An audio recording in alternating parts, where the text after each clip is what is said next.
phone questions at a later time. For what purpose does the gentleman from Colorado seek recognition? Thank you, Mr. Speaker. I move the House suspend the rules and pass H.R. 1595, the Safe Banking Act, as amended. The clerk will report the title of the bill. H.R. 1595, a bill to create protections for depository institutions that provide financial services to cannabis-related legitimate businesses and service providers for such businesses and for other purposes.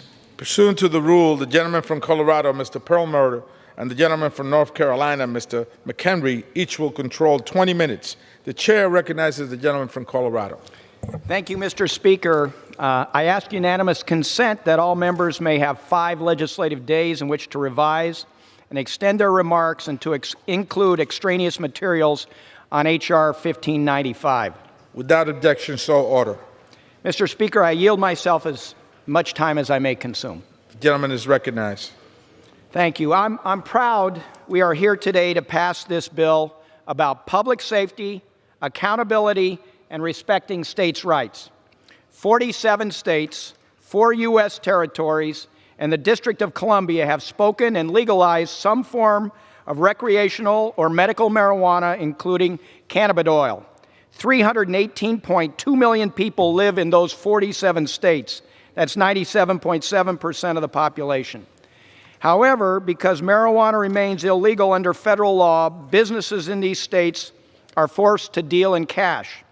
These businesses, their employees, and ancillary businesses cannot access the banking system. The fact is, the people in states and localities across the country are voting to approve some level of marijuana use, and we need these marijuana businesses and employees to have access to checking accounts, lines of credit, payroll accounts, and more. This will improve transparency and accountability and help law enforcement root out illegal transactions to prevent tax evasion, money laundering, and other white-collar crime. But most importantly, Mr. Speaker, this will also reduce the risk of violent crime in our communities.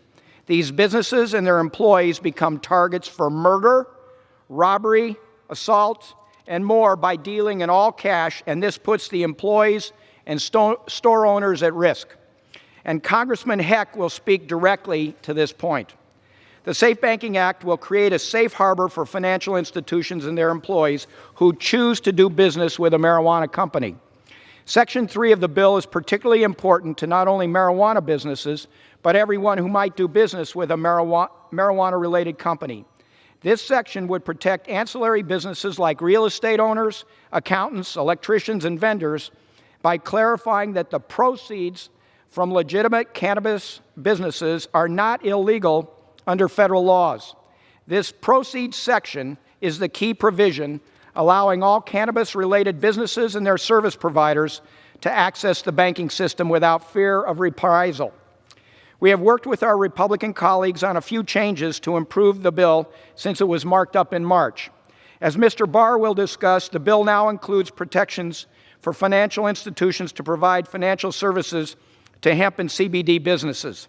Since we've learned the provisions from the Farm Bill last year did not provide sufficient clarity for banks and credit unions to provide these services. At Mr. Stiver's urging, we expanded the protections in the bill for various insurance products, such as workers' compensation, and additionally, we've added language from Mr. Luchtemeyer's Financial Institution Customer Protection Act, which passed the House 395-2 last Congress. This language would prohibit bank regulators from directing a bank to close an account for reputational reasons. In summary, if someone wants to oppose legalization of marijuana, that's their prerogative. But American voters have spoken and continue to speak, and the fact is you can't put the genie back in the bottle. Prohibition is over. Our bill is focused solely on taking cash off the streets and making our communities safer, and only Congress can take these steps to provide this certainty for businesses, employees, and financial institutions across the country. I want to thank Representative Heck for his partnership through the years on this bill. I also want to thank Representative Stivers and Davidson for their support and co-sponsorship of the Banking Act, Safe Banking Act. And Subcommittee Chairman Greg Meeks and Representative Katie Porter have been very helpful in the process. Finally, I want to say thank you to Chairwoman Maxine Waters for shepherding this bill through the Financial Services Committee and making this a priority. I urge my colleagues to join me in voting yes, and with that, I reserve the balance of my time. The gentleman reserves. The gentleman from North Carolina is recognized. Mr. Speaker, I yield myself such time as I may consume. Without objection. I rise in opposition to H.R. 1595.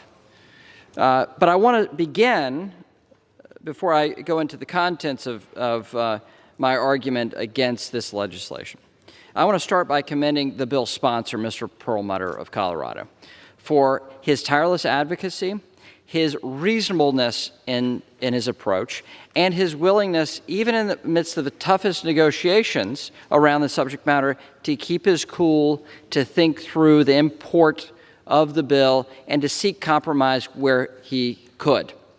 And it is quite a legislative endeavor that he's taken upon for himself, but for this institution, for his state, and for states around the country. He has been a fantastic advocate, and I would say that standing in opposition to his bill, it's not because of his lack of goodwill, it's not for lack of his willingness to engage, but for a fundamental disagreement in the approach. And we've been able to have real discussions around this that I think would make the American people more proud or more confident in this institution and our body politic, more broadly speaking. And I also want to thank my friend and colleague on the committee, Mr. Stivers of Ohio, for his work on the issue. Together, they have conducted themselves with wonderful integrity and respect for their colleagues and their colleagues' views and ideas, and especially on an issue like this where it can create an enormous amount of controversy. 21 states have legalized medicinal marijuana, and 10 states have legalized the recreational use of the drug. However, cannabis remains completely illegal in 19 states. Federal law defines this drug as, quote, a high potential for abuse, no current accepted medical use and treatment in the United States, and a lack of accepted safety for use of the drug under medical supervision, end quote. That is current federal law. This bill does not change the fact that cannabis remains a prohibited Schedule I substance under the Controlled Substances Act. To that end, if we seek to give financial institutions certainty, we should deal with the listing of cannabis as a Schedule I substance, not debating a partial solution for financial institutions to what is a much larger problem and a larger societal issue that we must wrestle with. Should states be allowed to continue to violate federal law? Does federal law need to be changed when it comes to the scheduling of cannabis? We have an FDA that regulates cigarettes and e-cigarettes, which, as we know, the recent announcement, they'll seek a ban on flavored e-cigarettes. But the FDA has no regulatory authority to regulate cannabis. The bill we are considering today is one of the biggest changes to U.S. drug policy in my lifetime, yet is done with little debate. While our committee has jurisdiction over financial institutions, and in the nature of our debate, it's usually about the nature of regulation for the capital markets and for banks, we heard little from the committees of jurisdiction over the Controlled Substances Act or the Criminal Code. In fact, the Financial Services Committee is the only one who's held a hearing on the issue of cannabis this Congress. Now, I would say that is due to the leadership of Mr. Perlmutter and his tireless advocacy for this. But we only had one panel of witnesses. I have voiced my concerns in our jurisdiction to Chairwoman Waters and to Congressman Perlmutter about my concerns for this. In March of this year, I wrote Chairwoman Waters to express my belief that we need to have a better comprehension of the nature of this substance and address the supervisory and regulatory issues that would result from enactment of H.R. 1595. And I ask unanimous consent that I submit a copy of this letter for the record. Without objection, so order. In that letter, I listed a number of questions that have yet to be answered, including what steps will federal financial regulators have to take to harmonize standards and protect against illicit activity, including institutions' obligations with respect to the Bank Secrecy Act, anti-money laundering requirements, suspicious activity reports, and currency transaction reports. What are the implications of this bill on non-bank financial firms, including investment companies? I know there's been additions since we've come to the floor to include insurance companies, and I think that's a positive step. But these are some of the basic questions that still need to be resolved. It's also important that we understand whether this legislation could lead to bad actors like drug cartels that could more easily access our banking system in the United States. These concerns have been echoed by several former directors of the Office of National Drug Control Policy and former administrators of the Drug Enforcement Agency. In a July letter from this year, former law enforcement officials serving from 1981 to 2014 have voiced concerns that the Safe Banking Act could be exploited to provide easier and more cost-effective ways for nefarious groups to launder money. I ask unanimous consent to submit this letter for the record. Objection. So order. Mr. Speaker, drug cartels are a significant problem in cannabis legal states like California, Washington, and Colorado. As reported in a May article by NBC News, the cartels have found that it's easier to grow and process marijuana in legal states like Colorado and ship it throughout the United States than it is to bring it from Mexico or Cuba. I ask unanimous consent to submit for the record this article as well. Without objection, so order. Thank you, Mr. Speaker. And beyond the regulatory issues, Congress has yet to examine these potential societal harms and implications for human health. In a January article regarding research on the health effects of marijuana, author Malcolm Gladwell wrote, quote, "Before any drug gets permitted to go on the market, basic questions have to be answered about its safety and efficacy.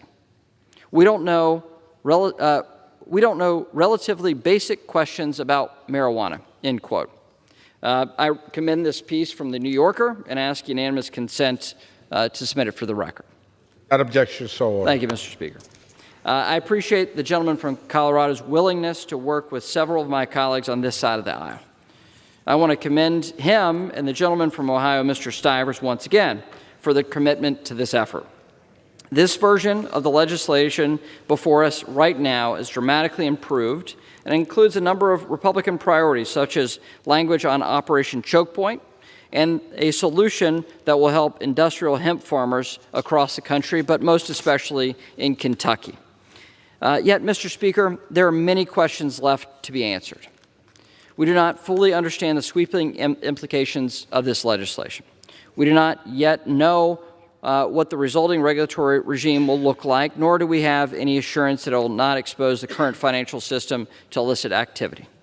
In particular, as it's currently drafted, H.R. 1595 offers insufficient safeguards to prevent drug cartels from accessing the banking system.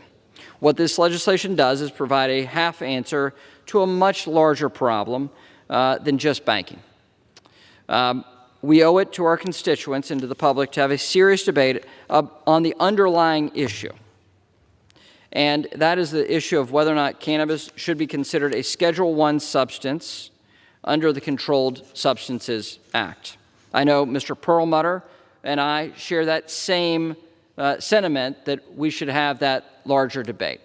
In the meantime, Congress is working in a bipartisan way to come up with at least a measure of solution. But I'm hopeful that we can get the medical research necessary and the FDA processes necessary for us to have that larger debate as well. And I would welcome that debate, as I know the American people would as well. And with that, I'd like to reserve the balance of my time. The gentleman reserves. The gentleman from Colorado is recognized.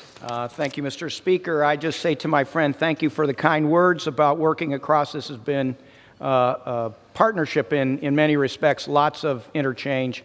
I would say also to my friend, the Financial Services Committee has certain jurisdiction. We couldn't take up all of the different things that you have or that he has suggested, Mr. Speaker.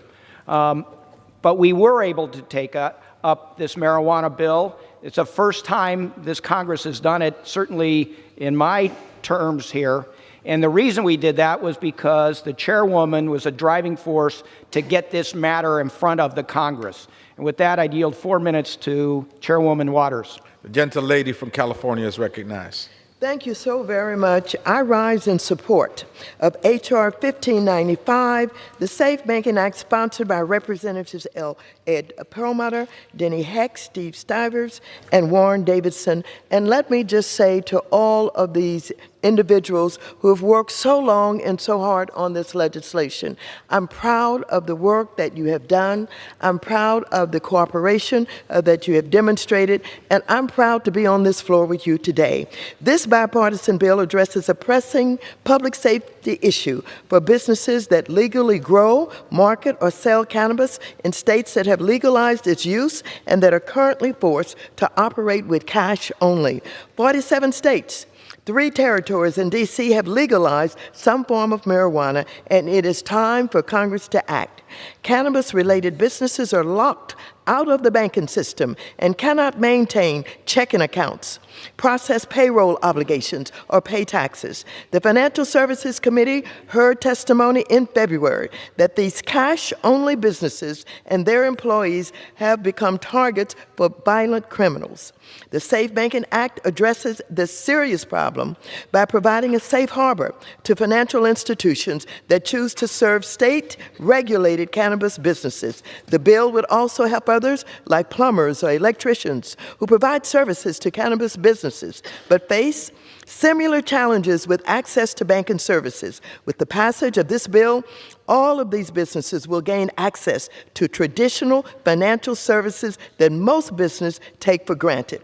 H.R. 1595 also promotes diversity and inclusion with several reporting provisions to help Congress monitor that minority-owned and women-owned cannabis businesses get access to credit they need and have a fair chance to compete. As I've said before, and I say here on the floor today, this bill is but one important piece of what should be a comprehensive series of cannabis reform bills.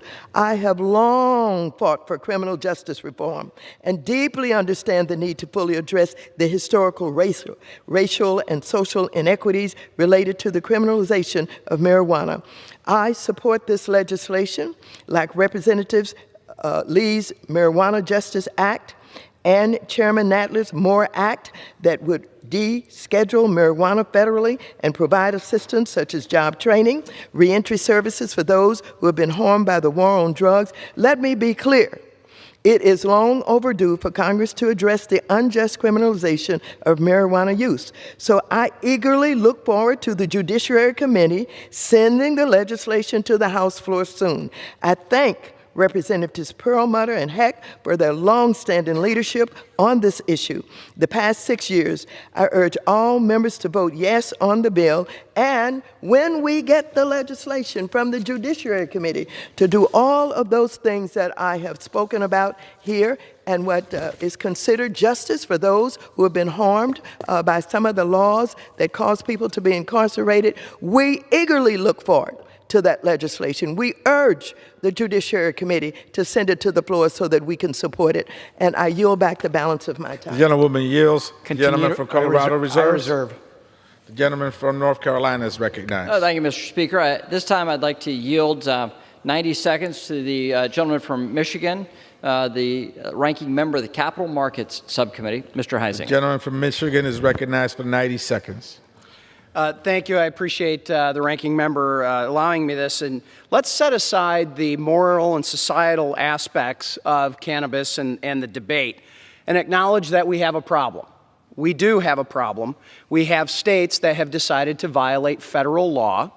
And within those states, we have banking institutions and businesses that are operating within the confines of the state, however, that are still in violation of the federal law. Now, here's what we do agree on, is we need to have a goal of predictability for these financial institutions and for these businesses. However, I don't believe that this bill will ultimately do that, because the federal government still views this as a Schedule I substance. I had an amendment in committee, as the author of the bill well knows, that would have forced alignment with all of the various regulators. I think at the time, my recollection is we counted 13 different federal regulators that touch these institutions in one way or another. The answer to that was, well, in the bill, we have a requirement that they are going to agree with each other within 180 days. Well, folks, this is not going to come to a surprise to those watching on C-SPAN. We can't collectively tie our shoes here in Washington in 180 days, much less get through something that complicated. My amendment said that this would go into effect only when and if all of the regulators could agree to the language of how to deal with that. I still think that is the right way to go. I ask the gentleman for another additional 30 seconds. 30 additional seconds. The gentleman is recognized. Well, there is a big difference, we know, between industrial hemp and recreational cannabis. The only way for us to really get at this issue and to provide the predictability to the companies, to the financial institutions, and to our citizens is to have the full debate about whether marijuana and cannabis should be a Schedule I substance or not. It's time for this full debate to happen, and I look forward to it. And with that, I yield back. The gentleman yields. The gentleman from North Carolina reserves. The gentleman from Colorado is recognized. Thanks, Mr. Speaker. And to my friend from Michigan, I guess I have more confidence in the federal employees that they can get something done in the next 180 days.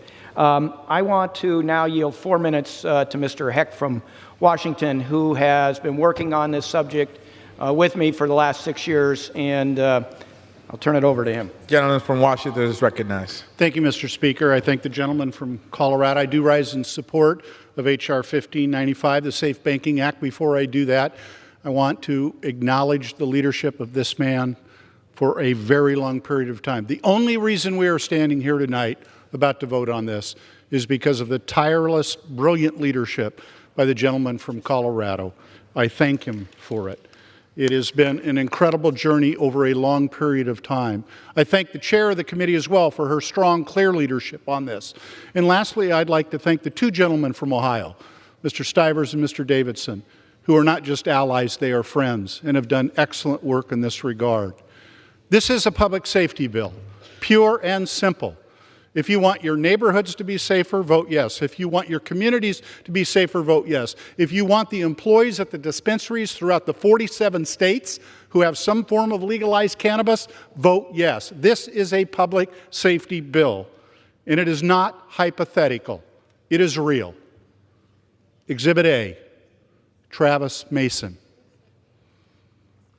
June 18th of 2016, Travis Mason got up and went to work. He was full of optimism about life. He was a Marine veteran. He served his country honorably. He was looking forward to his future because he'd just been informed that he was approved to take the Denver Police Department test. He was confident he would pass it. He had been studying for it. And so he kissed his lovely wife, Samantha, goodbye. They were both Marine veterans, both just 24, with 3 small children. And he kissed Aiden and Daisy, and they were twins, and little baby Julian goodbye, and went to work where he served as a security guard at a dispensary in suburban Denver. And because that was an all-cash settlement, because the federal law did not allow for that business to be banked, to be within the guardrails of the financial system, an evil person walked in that night and shot Travis dead, and left Samantha, a 24-year-old widow, with 3 small children. So unnecessary. If we pass this legislation, that does not have to happen. This is not hypothetical. You can be agnostic on the underlying policy of whether or not cannabis should be legal for either adult recreational use or to treat seizures for juvenile epileptics. But you cannot be agnostic on the need to improve safety in this area. If you believe that the first 2 provisions, especially of the Cole Memorandum, which set forth keep marijuana out of the hands of children and keep cash out of the hands of the cartels, if you support that, you must vote yes on this bill so that we can track this, so that we can monitor this. If we do nothing, bad things will again happen. If we do nothing, bad things will again happen.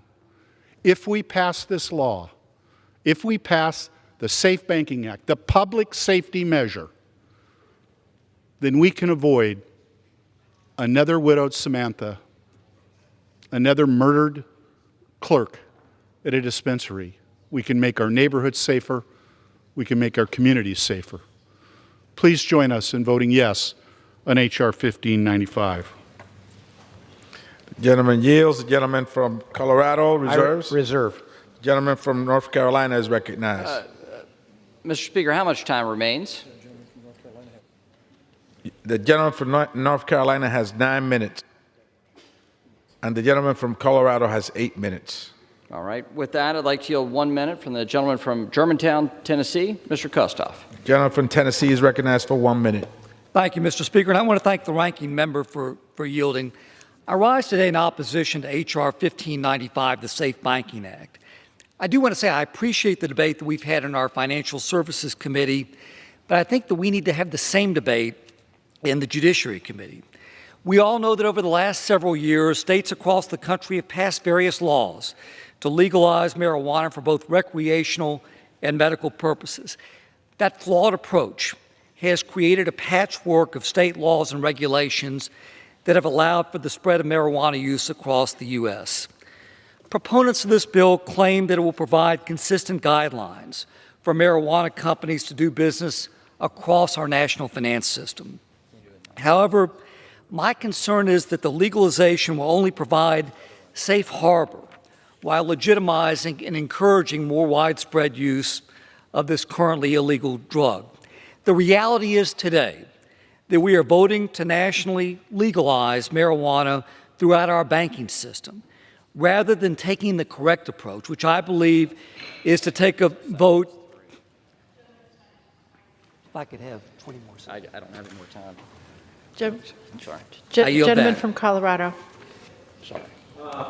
Thank you, Madam Speaker. I'd like to yield 2 minutes to the gentlelady from California, Barbara Lee, a co-chair of the Cannabis Caucus and sponsor of the Marijuana Justice Act, which we hope to see marked up and brought to the floor. Gentlelady's recognized for 2 minutes. Thank you very much, Madam Chair. First of all, let me thank Congressman Perlmutter for yielding, but also for your tireless leadership. This has taken a heck of a long time, and you have stayed with it. You've been persistent, and I stand here and salute your efforts. Thank you. Also, I want to thank Chairwoman Waters for moving this bill out of the Financial Services Committee and for her support for our Marijuana Justice Act.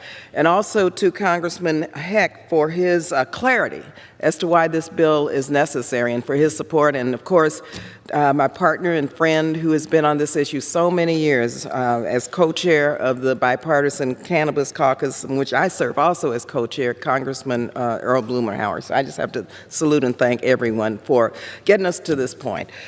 The Safe Banking Act would explicitly permit banks and other financial institutions to work directly with state legal cannabis businesses, instead of relying on cash transactions. This bill is not only timely, but extremely necessary. Right now, the cannabis industry needs access to safe and effective banking immediately. Now, let me be clear. Federal law severely limits access to loans and capital for the cannabis business, especially, mind you, for those who have cannabis-related arrests and convictions on their record. That means that less than 1/5 of the cannabis industry is owned or operated by people of color, even though African Americans have been shown to use cannabis at the same rate as white Americans, yet are incarcerated at about 80% more in terms of incarceration rates. This is just plain wrong. So this bill is a great first start to addressing all of these issues. I'm telling you, communities of color should equally benefit from all of the laws that have been passed at the state level. They should have the opportunity to generate generational wealth for their families too. That's why, in addition to this bill, the House must bring forward legislation like my Marijuana Justice Act and the MORE Act, which addresses criminal justice reform, restorative justice, and fully reinvests in communities of color impacted by the failed and racist war on drugs. I have 5 seconds. Well, I want to thank Mr. Palmer again for his leadership and for working with us to get this to the floor. Speaker, this time I'd like to yield to the ranking member of the National Security Subcommittee on the Financial Services Committee, the gentleman from Columbus, Ohio, a great advocate for the bill, Mr. Stivers. For what period of time? Thank you, Madam Speaker, for 3 minutes. Gentleman's recognized for 3 minutes. Thank you. I'd like to thank the ranking member for yielding. I rise in support of H.R. 1595, the Safe Banking Act. The bill provides a limited safe harbor for banks and credit unions to open and maintain accounts for marijuana-related businesses and other non-marijuana-related businesses. I personally oppose recreational marijuana, but for me, this bill has nothing to do with the larger debate about marijuana and whether it's a good or bad thing. Instead, I'm narrowly focused on the public safety aspects of this bill. The inconsistencies between state and federal law have created a situation where a growing number of state-regulated businesses are operating on a cash-only basis. As a result, they sit on large pools of cash that make them a magnet for violent robberies. The transactions of cash-only businesses are not subjected to rigorous anti-money laundering or know-your-customer requirements that would be required for bank account holders. This makes it difficult for regulators and law enforcement to trace transactions or to freeze money. The Safe Banking Act will make our communities safer by getting cash off the streets and into regulated financial institutions so we can root out fraud and other illegal activity. The bill also extends the safe harbor to any proceeds indirectly received from these businesses, such as the hardware down the street or the landlord of these businesses. Importantly, the Safe Banking Act does not change the legal status of marijuana. Additionally, H.R. 1595 also includes provisions that would prevent financial regulators from denying or discouraging access to the banking system for other legal businesses, as happened in 2014 through 2016. This protection is a major protection for other legal businesses. I want to thank Mr. Perlmutter and Mr. Heck for their incredible advocacy on this. I want to thank Chairwoman Waters and Ranking Member McHenry for their honest and hardworking efforts, even when they disagree. And I want to thank Senator Cory Gardner, who's championed this bill in the Senate. I urge my colleagues to vote yes on H.R. 1595, and I yield back the balance of my time. Gentleman yields back. Gentleman from Colorado. Madam Speaker, I ask unanimous consent to enter into the record letters of support for the Safe Banking Act from a broad coalition, including the National Association of Attorneys General, including 38 state attorneys general, 20 state governors, 18 state banking supervisors, the United Food and Commercial Workers, the Credit Union National Association, the Independent Community Bankers Association, the American Bankers Association, the Mid-Sized Bank Coalition of America, the National Bankers Association, Law Enforcement Action Partnership, the Minority Cannabis Business Association, the Mayor's Coalition for Marijuana Reform, 8 insurance trade associations, the International Council of Shopping Centers, the National Cannabis Industry Association, the National Cannabis Roundtable, the Cannabis Trade Federation, the California Cannabis Industry, the Florida Agriculture Commissioner, Safe and Responsible Banking Alliance, the Electronic Transaction Association, the Real Estate Roundtable, the National Association of Realtors, Brinks, Inc., the National Armored Car Association, American Financial Services Association, and Scott's Miracle Grow. And with that, I yield 2 minutes. With that objection, so ordered.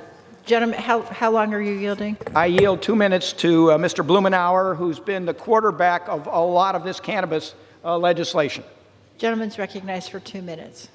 I appreciate the gentleman's courtesy, the leadership, and you've heard from a number of the champions in this House fighting for a more rational policy regarding cannabis. We're in this fix today because Congress has refused to provide the partnership and the leadership that the states demand. The states aren't waiting for us. As you've heard, 47 states have taken steps to legalize some form of state legal cannabis. And one of the most insidious aspects of our being out of sync is what we've seen in terms of access to banking services. Congressman Heck elaborated, I think, very emotionally and effectively about the dangers that this presents. We have an opportunity to fix that problem. This is an $11 billion industry and growing. And it's growing because the people and the states have demanded it. We need to step up and solve one of the biggest problems, and that is simply they don't have access to banking services. I've worked on this issue for decades. I have never met a human being who feels that there's any good purpose served by forcing them to pay their bills with duffel bags full of $20 bills. Not one person. It's an invitation to theft. It's an invitation to money laundering already. It's an invitation to tax evasion, and it stifles the opportunities of this business. I strongly urge our colleagues to vote for this as the next step. This is an important foundational, but it's not the last step. We have important legislation that's teed up and ready to go. This approval today will provide momentum that we need for further reform that we all want and will make America safer and stronger. Thank you, and I yield back. Gentleman yields back. Gentleman from North Carolina. I yield. Thank you, Madam Speaker. This time I'd like to yield 2 minutes to the Chair of the Oversight Subcommittee of the Financial Services Committee, the gentleman from Lexington, Kentucky, Mr. Barr. For what period? 2 minutes? Gentleman's recognized. I'm sorry, for 2 Madam minutes. Speaker, for 2 minutes. Gentleman's recognized.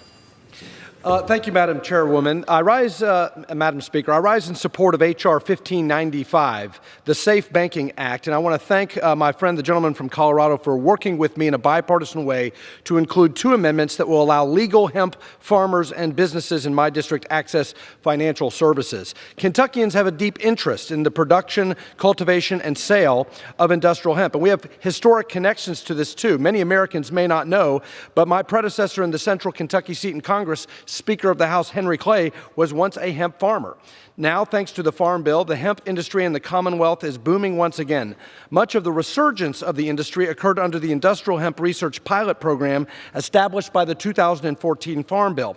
Since the program's enactment in 2014, the number of approved acres in Kentucky increased from 922 to over 50,000. In 2018, sales of hemp products were 3.5 times more than the previous year. The 2018 Farm Bill took it a step further and fully legalized industrial hemp, ending 80 years of prohibition of the plant. Hemp is now completely exempt from the Controlled Substances Act. Despite these positive steps forward, hemp businesses still have trouble accessing financial services like bank accounts, loans, and payment processing.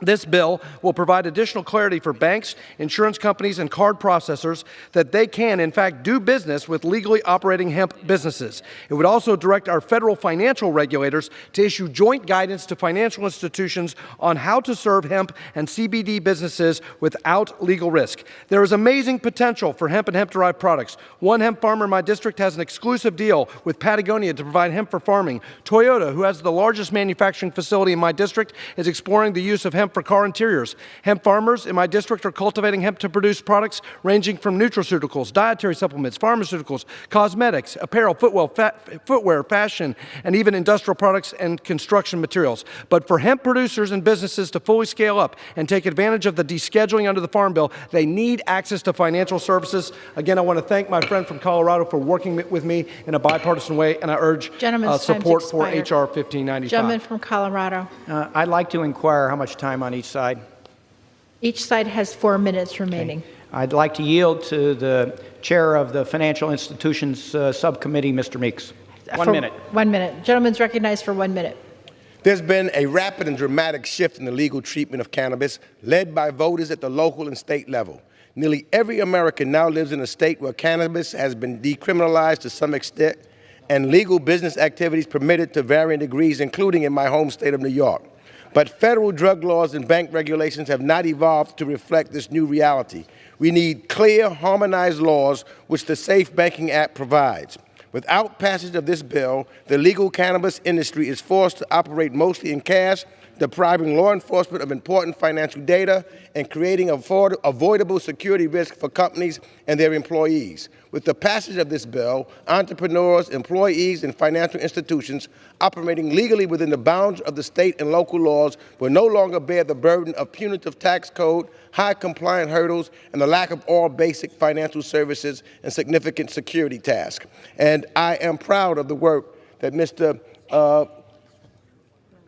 Perlmutter have worked on Mr. Perlmutter has worked on this bill very hard, and I compliment him, and I yield back the balance of my time. Gentleman yields back. Gentleman from North Carolina. I'd like to yield 1 minute to my colleague from Ohio, great member of the Financial Services Committee, Mr. Davidson. Gentleman's recognized for 1 minute. Thank you, Madam Chair, or Madam Speaker. I rise today in support of the Safe Banking Act. This is a banking bill. It defends civil liberties with a simple concept. If it's legal in your state, you should be able to bank it. No federal regulators should be able to block an American's lawful access to the financial system. In Ohio, legal state-regulated businesses are being forced into using cash or intermediaries. This bill will help get cash off our streets and into the regulated financial system. I am also pleased the bill includes Mr. Luke Meyer's legislation to stop the closing of accounts on the basis of political biases or motivations. For far too long, financial institutions have said, you're not going to bank those people, are you? It's time to defend civil liberties and pass this important bill. I urge bipartisan broad support of its passage, and I yield. Gentleman yields. Gentleman from Colorado. Thanks. I'd like to yield 45 seconds to the gentleman from California, Mr. Correa. Gentleman's recognized for 45 seconds. Thank you very much. I rise in strong support of this common sense legislation, the Safe Banking Act. When I was a state senator in California, I was visited by Dr. Monahan, who came to visit my office to ask me that I do some legislation to help his daughter that in her short lifetime she had been tormented by epileptic seizures. The only drug that worked for her without severe side effects was cannabis. Breaks my heart to know that these legit businesses can pay their taxes with cash, yet customers like Dr. Monahan can't use a credit card. They also have to pay with cash to get legitimate products. Doesn't make sense. I ask my colleagues to please support common sense legislation. Please vote aye on this legislation. Thank you. Gentleman from North Carolina. I inquire the chair how much time remains. Gentleman has 3 minutes remaining. 2 1/4 remaining for Mr. Perlmutter. All right.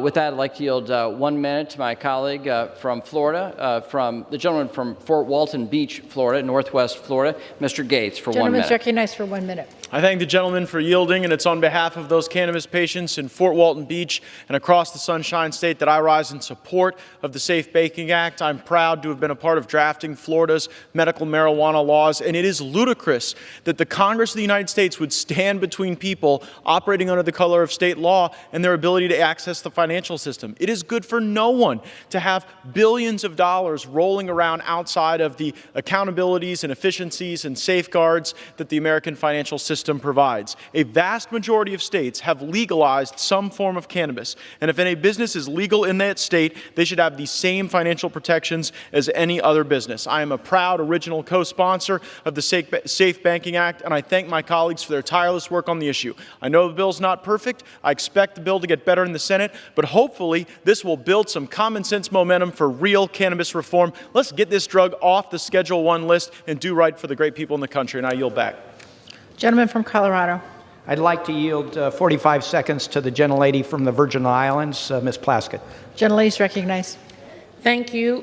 Today, because federally regulated banks and other financial institutions may face prosecution if they offer their services to businesses selling legal cannabis products across 47 states, D.C., and 4 U.S. territories, many legal businesses are forced to operate on a cash-only basis, making them targets for theft and creating opportunities for tax evasion and money laundering. It's simply unfair to deprive legal, state-approved businesses of financial services any longer. Social equity will go further by allowing businesses to come out of the shower. As chair of the House Agricultural Subcommittee on Biotechnology, Horticulture, and Research, I am pleased that this legislation was made inclusive of hemp as it moved through the process. I have heard from a number of legal hemp businesses who have experienced similar issues. I thank my colleague from Colorado, Mr. Perlmutter, for inclusion of the territories list, and I yield back. Expired. Gentleman from North Carolina. I reserve. Gentleman from Colorado. I yield 45 seconds to the gentlelady from New York City, Ms. Maloney. Gentlelady is recognized, 45 seconds. Madam Speaker, I strongly support this bill and congratulate Mr. Perlmutter and Mr. Heck for their hard work. We have to pass this bill because it's a public safety issue. Banks can't serve marijuana businesses, an $11 billion business, because it's still illegal at the federal level, which means that legal marijuana businesses around the country operate in all cash. This is a huge public safety issue because storing huge piles of cash in warehouses is a magnet for criminal activity. But it also means that companies that just provide services to marijuana businesses, like electric or water utilities, are also getting cut off from the banking system. And undermining people's access to basic utilities creates yet another public safety problem. I urge support for this bill and yield back. Gentleman from North Carolina. Madam Speaker, I inquire of the chair how much time remains. Gentleman has 2 minutes remaining. Gentleman from Colorado has 3/4 of a minute remaining. We have no more speakers, and I'm prepared to close. Sure. Gentleman from North Carolina to close. And Madam Speaker, I'm prepared to close, and I yield my time to myself. Let me begin as I did with my opening statement. I want to commend the gentleman from Colorado for how he has managed this bill and brought it to the floor. What we have here on the House floor, and we're debating now, is a much broader bill, and therefore will have a much broader vote than what we had in committee, however limited we were in committee jurisdiction. And Congressman Perlmutter, I know that if you were on the Appropriations Committee, you would have worked for medical research funding. I know that if you're on the Energy and Commerce Committee, you would have worked for an FDA process on cannabis. And if you're on the Judiciary Committee, you'd have worked to deschedule the drug. However, we find ourselves on the Financial Services Committee. And this is not a normal conversation that we have on the committee. But this is addressing a key issue that many states are facing.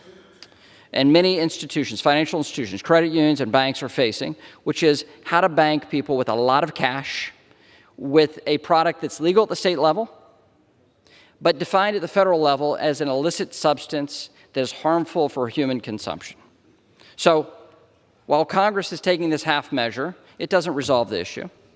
It does not resolve the issue of medical research or understanding the brain science and how that affects the adolescent brain. Cannabis affects the adolescent brain. So there are enormous questions there. There are enormous questions about the criminal justice code. But those are the things that we should be debating rather than this half measure on banking. And so while this is an important step in the question of the overall legalization of this drug, it still doesn't resolve the issue fully. And so I ask my colleagues for a no vote, but I expect this vote will pass on the suspension calendar today. But I want to thank my colleague for his handling of this important issue and the wise nature of how he's approached the amendment process to address many different equities across the country. And with that, I'd like to yield back.